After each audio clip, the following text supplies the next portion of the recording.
Hi friends, నా పేరు Venkatesh. Welcome to radio channel chill bro breads 2.4. First వీడియోకి like కొట్టండి, అలాగే ఐపటన్ మీద ప్రెస్ చేయండి. సబ్స్క్రైబ్ చేయకపోతే సబ్స్క్రైబ్ చేయండి. ఇంకొచ్చేసి సాటర్డే అప్డేట్స్ నెక్స్ట్ వీడియోలో చెప్తా. ఈ వీడియోలో ఒక మెయిన్ టాపిక్ గురించి చెప్తా. ఈరోజు ఎపిసోడ్లో ఇదే హైలైట్ ఉండబోతుంది. నేను ఆల్రెడీ చెప్పా కదా, డీమన్ ఈ వారం అయితే చాలా బాగా గేమ్ ఆడాడు. నాగార్జున సార్ వచ్చి బాహుబలి రేంజ్లో ఎలివేషన్ ఇస్తాడు అని, కానీ ఒక తప్పు చేశాడు. అందుకే ఆ ఎలివేషన్ పక్కన పెట్టి ఈ టాపిక్ మెయిన్ రీజన్కి వస్తుంది. కోటింగ్ గట్టిగా పడుతుందని. ఇప్పుడు అదే జరిగింది. ఆడిన గేమ్ అంతా పోయా. ఇక్కడ ఏదైతే తప్పు చేశాడో నాకు సార్ మెచ్చుకున్న డీమన్ని, చాలా బాగా గేమ్ ఆడావు అని. అది మెచ్చుకున్న తర్వాత ఆసారి కోటింగ్ మట్టుకు నెక్స్ట్ లెవెల్లో ఇచ్చాడు. చాలా చాలా సీరియస్గా ఇచ్చాడు. Bigg Boss open the gates, demon pack your luggage and get out అన్నాడు నాకు సార్. అంతలా ఫైర్ అయ్యారు.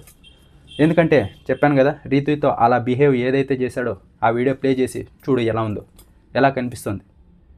అందుకే నీకు బిగ్ బాస్లో ఉండే అర్హత కూడా లేదు, బయటికి వెళ్ళిపో అన్నాడంట. ఇంకా డీమన్ అయితే ఫుల్ ఏడ్ చేశాడంట. ఇంకా రీతు కూడా డీమన్కే సపోర్ట్ చేస్తూ ఏదో తెలియకుండా చేశారు సార్, ఇంకోసారి కాకుండా చూసుకుంటాం ఇది అన్న. మీరు ఇలాగే చేస్తున్నారు, ఈ వారం అంతా ఫుల్ గొడవలు పడుతూనే ఉన్నారు, ఇలా అయితే కుదరదు అని ఇద్దరికి సీరియస్గా చెప్పాడు.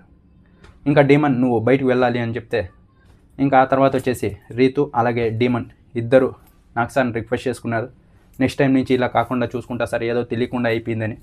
ఇంకా సరే అని బిగ్ బాస్ డోర్స్ క్లోజ్ చేయండి అని చెప్పాడు. అంత గట్టిగా కోటింగ్ ఇచ్చాడు డీమన్కి. ఇదే విషయంలో బర్నీ గారికి కూడా చెప్పారంట. ఇప్పుడు డీమన్ ఇలా చేశాడు కదా, బెల్ట్తో కొట్టాలా లేకుంటే ఎలిమినేట్ చేసి పంపించాలా చెప్పు అంటే, అదేం వద్దులేను సార్, ఏదైనా ఇంకొంచెం పెద్దగా ఏదైనా పనిష్మెంట్ ఇవ్వండి సార్ అని బర్నీ గారు కూడా చెప్పారు.